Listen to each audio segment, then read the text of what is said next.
It's that time of the offseason, everybody. Could the Washington Nationals potentially sign Juan Soto this offseason? Let's talk about it.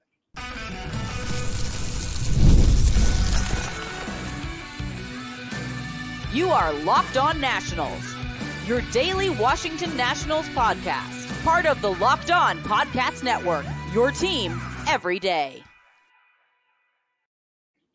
And thank you all for making Locked On Nationals your first listen every single day, as we are free and available wherever you get your podcast. And of course, I'm your host, Ryan Clary. You can catch me over on Twitter at RyanClary11 and as well as a show page at LO_Nationals. For all your latest Nationals news and notes, make sure to check us out over on Twitter. And while you're at it, search up Locked On Nationals wherever you get your podcast. A little bit later on today, it is a Make It Make Sense Monday, as if you don't know what that means, it is a new segment this offseason that we'll be discussing, and it's just kind of throwing out ideas and maybe some former things of the past that we try to make sense. And on today's show, this Make It Make Sense Monday, make it make sense. Why did the Nationals trade Juan Soto? I'll make that make sense for you because honestly, I think it actually made sense. So we'll discuss that in the second segment of today's program. But today, it is a Juan Soto day.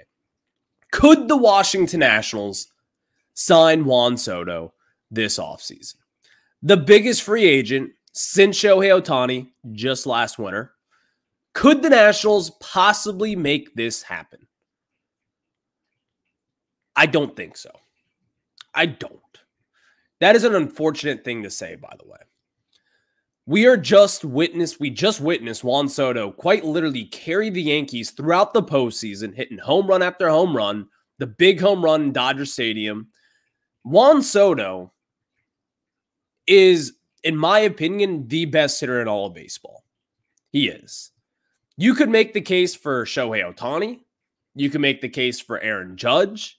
But call me biased, Juan Soto is the best hitter in all of baseball. And in my opinion, I don't even think that he has reached the peak of his powers. I don't think he has even gotten to his ceiling overall.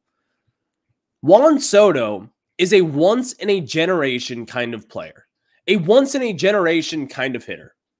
Name one thing at the plate that Juan Soto does not do well, does not do really great, in my opinion. As far as hitters go, guys that I have seen in my lifetime, as far as like great hitters, it's Barry Bonds. I would even throw out there an Aaron Judge, Shohei Ohtani, and there's Juan Soto. Two of those guys are on the same team. And by the way, number 22 had a much better postseason than Shohei Ohtani and even Aaron Judge. Juan Soto, the difference between those three guys, he has done it in the World Series. He won the 2019 World Series with your Washington Nationals. We've seen it up close and personal. Juan Soto, in my opinion, though, the money is going to be insane. Ken Rosenthal the other day, actually, he was on his podcast. He was discussing a Juan Soto deal right before the World Series started. And he was asked, like, what do you think the AAV will look like for someone of Juan Soto's caliber? He said it's going to start with the digit 5. He is going to get 50+ million AAV this offseason. And I don't think that's insane, by the way. If it was up to me, he should be the second highest paid player in all of baseball, right behind Shohei Ohtani. Ohtani is in a world of his own, being a stud pitcher and also an MVP caliber bat at the plate. He is the most valuable player in all of baseball. I think Juan Soto is second, though. Juan Soto, if the Nationals, let's entertain this. Let's just say the Nationals do sign him. You are looking at a completely different team from day one. You have seen the impact that Juan Soto can make on a roster. You can see the impact that he makes throughout the postseason. You can see all the impact and all the great things from Juan Soto at the plate. And really, we'll just forget about his defensive side of things because he's not great defensively.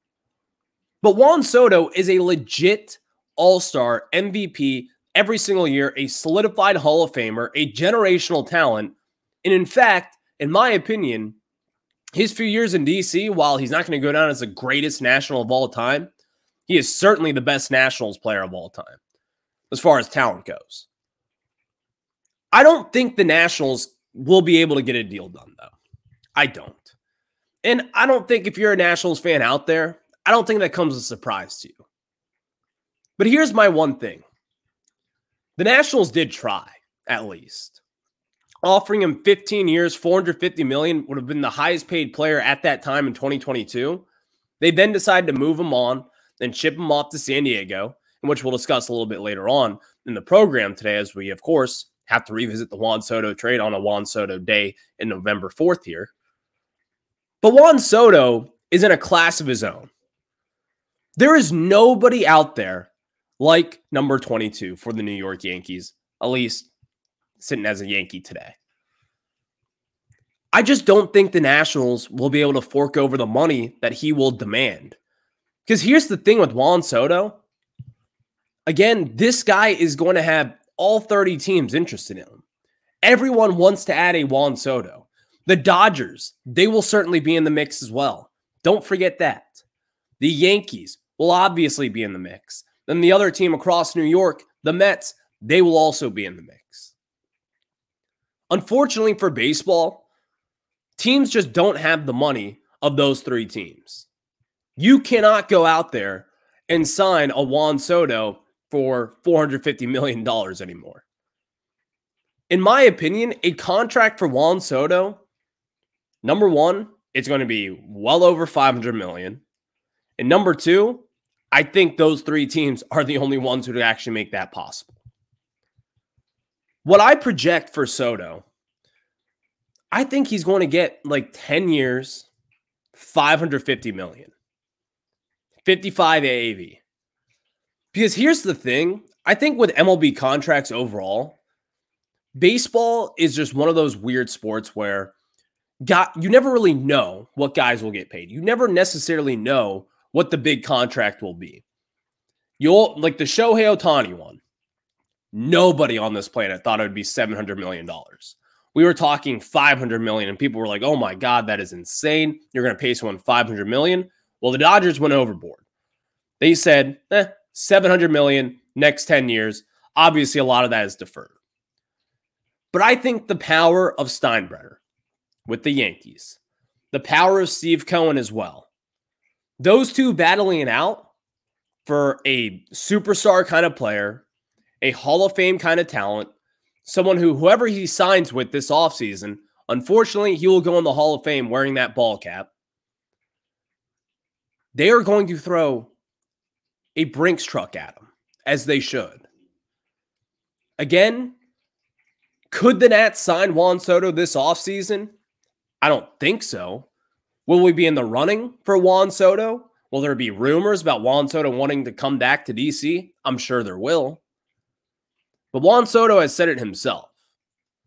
The guy likes New York. If I'm the Nationals, I'm going to do everything in my power to entertain that and host Juan Soto. He has been here before. He has won here before. He has had MVP caliber seasons here before. But we don't have the horses in the stable to make this possible at this point in time. We just don't. And unfortunately for us, the New York Mets, man, I think the Yankees will be in the running for this as well. But sitting here today, I look at what the Mets did this past year, cutting costs, saving for Juan Soto. That right there would be a very sad sight to see. And unfortunately, sitting here today, we'll have many more discussions about Juan Soto. I can tell you that right now. But I see him going to the New York Mets. I see Steve Cohen giving him some insane contract that may even push $600 million. Maybe some of it deferred, maybe some of it not. But he has shown one thing. He does not care about the price tag. He will go out there in order to help his team win. And he has shown that plenty of times here throughout his tenure as a New York Mets owner. So no, I don't think the Nationals could sign Juan Soto. But I do think they will try. I just think they'll come up short. And honestly, I can't blame them. I would pay Juan Soto whatever it is, whatever the dollar amount will be. But unfortunately, I'm not the one getting the checkbook. And fortunately for the Nats, or unfortunately rather, you've got some other holes to fill as well.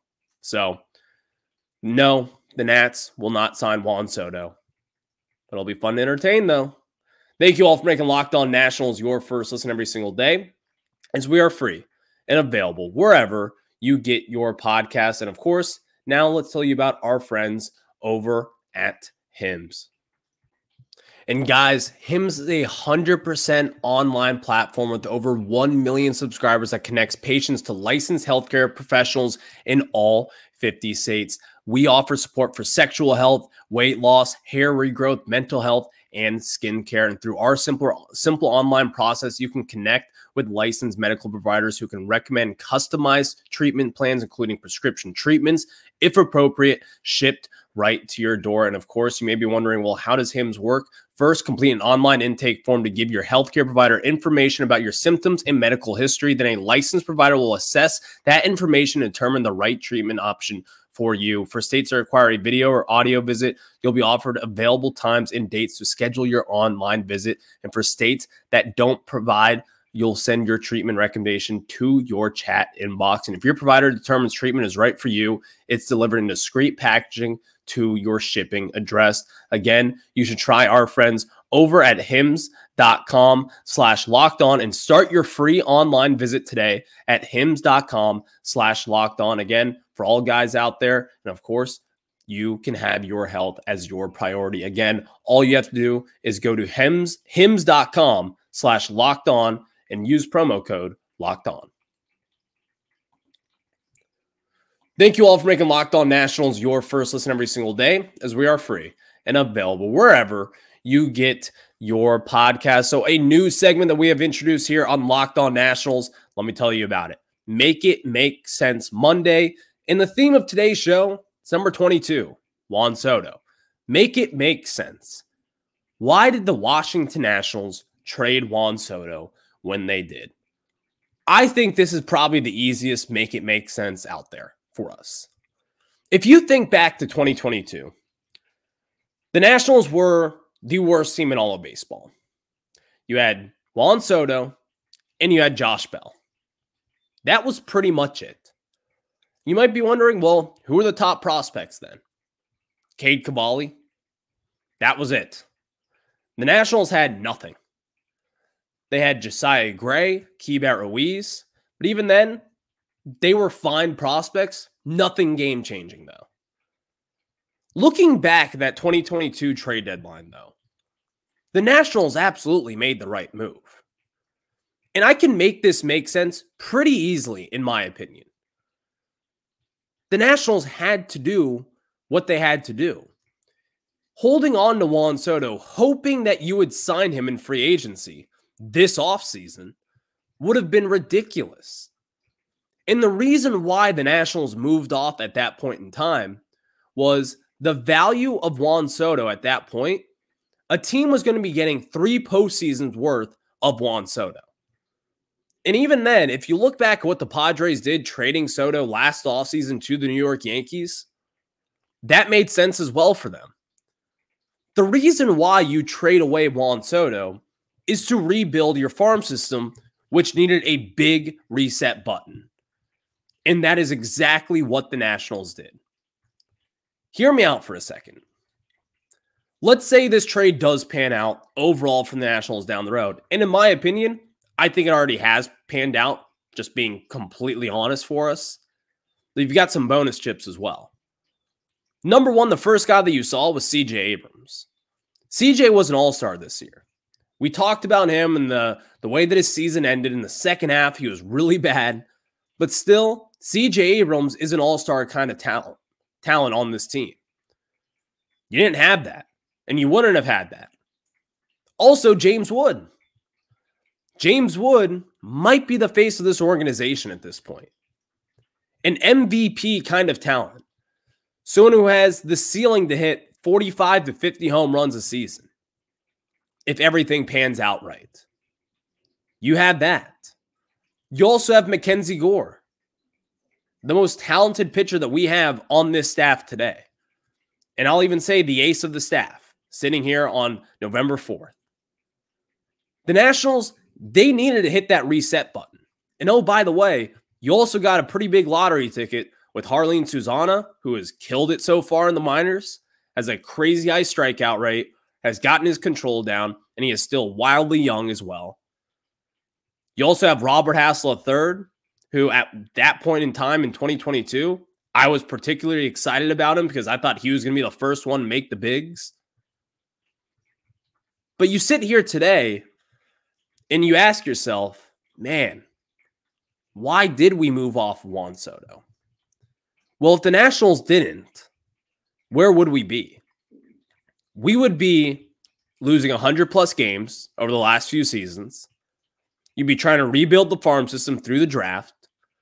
And let's say the Nationals, they continue to have their offseason strategies of signing Jeimer Candelario, signing Jesse Winker at spring training. Does that thread the needle? It doesn't. Having Candelario alongside and trading him away for DJ Hurts and Kevin Madej, DJ Hurts is an exciting talent, but he's not really going to thread the needle for you down the road. He's a building block, in my opinion, but that's about it. This season, Jesse Winker, you get back Tyler Stewart. He's good, but he is still TBD on what he's going to be for the Nationals down the road. Maybe you sign, I don't know, let's say another veteran guy in the offseason and you try to flip him. Doesn't really generate you all that much talent. I think one thing with Mike Rizzo and what I trust him the most is at the trade deadline. Mike Rizzo has always made his money. He has buttered his bread at the trade deadline. Think back to 2021. You trade away John Lester last second, and you get back some guy named Lane Thomas. Lane Thomas has then since turned into Kevin Madej, who I believe has a future here in D.C. Alex Clemmie, a 19-year-old left-handed pitcher who is filthy down in the minor leagues. And also another lottery ticket kind of guy with Rafael Ramirez Jr. The Nationals, they had to move off Juan Soto. You had to. If Juan Soto was here and not with James Wood or not with the other guys surrounding this team, it would be a pretty ugly team. And maybe it would force the learners to spend a little bit more money. Just having Juan Soto to try to open up a window. Maybe you do end up with that #1 overall pick and you get Paul Skeens, a complete difference maker in your starting rotation that makes you better, that you know you'll win at least every 5 days with him on the bump. But I don't think it changes the fact that the Nationals, they had nothing else going for them. You had no help coming from the farm system. You had none. You needed to hit that reset button, and at that moment in time, you would not have gotten the prospects that you got at that point. Let's say Juan Soto signed that deal. Amazing. You have Juan Soto, no complaints there. He's going to be a great hitter. He's going to be the face of your franchise. He's going to go in the Hall of Fame as a Washington National. But what the Nationals did at that point, saying, here's your contract. You'll be the highest paid player in all of baseball, $450 million over the next 15 years. You'll be a National for life. We'll give you the keys to the city. Number 22 will be retired one day. He said no. And the Nationals, they made the decision, and in my opinion, the correct one, to replenish this farm system that so desperately needed it, as we've covered plenty of times on this show. They made the right decision. Juan Soto would have been great to have. I mean, no one's going to complain knowing that you have number 22, that when you do eventually make the postseason again, which I'm sure they would have under Juan Soto, it just would have taken a long time. And I don't know, one thing about me is I'm a very impatient person. What I want now. And I think the Nationals, for all the impatient people out there, especially when it comes to sports fans, you got the now by trading Juan Soto. Again, one of the better players in the history of baseball, in my opinion. You got back an all-time return And that is why we are even sniffing the postseason going into 2025. It's because of that trade. So for me, trading away Juan Soto when they did, it made the most sense. But now, let's talk about this. Juan Soto just wrapped up the postseason. What were some of your favorite postseason moments from Juan Soto in 2019? I'll tell you more about that after we tell you guys about our friends over at FanDuel. And of course, you guys know our friends over at FanDuel. We are in the middle of the NFL season, and I can tell you this, it is NFL football on Sundays, sitting on the couch, but also my partner, FanDuel.com. And when you go to FanDuel, download America's #1 sportsbook today. Again, go to FanDuel.com and download America's #1 sportsbook, because if you're a new customer there, you can bet $5 and get $200 in bonus bets guaranteed with our friends at FanDuel.com. And of course, again, I've told you this time and time again, what better partner is there for an NFL Sunday than betting with our friends over at FanDuel, making some money watching your favorite team? Maybe you think Jaden Daniels is an anytime touchdown scorer this weekend. Well, if he is, I can tell you this much, you can have some money with our friends over at FanDuel. And I will, of course, be doing that this NFL Sunday. And of course, you will as well for Monday Night Football tonight. Why not? All you have to do is go to FanDuel.com and download America's #1 sportsbook. Let's get into Juan Soto, some of his favorite moments from the Nats 2024 postseason. It is a Juan Soto Monday on this show, so we talk about Juan Soto. Let's get into this here. The #1 moment of Juan Soto's postseason, I think, will be pretty obvious, but I've got three. My #3 moment was when Juan Soto in the World Series off Garrett Cole just pimped that bomb to the opposite field on the train tracks at Minute Maid Park and silenced the Houston home crowd. That was one of my favorite moments ever, because I think that is when I realized, like, Juan Soto is not just a great player. He is a generational kind of talent. He was 20 years old at that point in time. 20. Doing that off of Garrett Cole at that moment in a huge game to get the series started was incredible. And Joe Buck, I remember the commentary during that game. It was awesome. He was talking about how he's like the first 20-year-old bat cleanup in the World Series, and then all of a sudden, opposite field, 420 feet, left center, off the train tracks at Minute Maid Park. And he was like, and Juan Soto just cleaned up in the World Series. What a call. What a moment for Juan Soto. #2, in the NLDS, Game 5, Dodger Stadium, bottom of the 8th inning, or top of the 8th inning, rather. Anthony Rendon leads off the home run against Clayton Kershaw.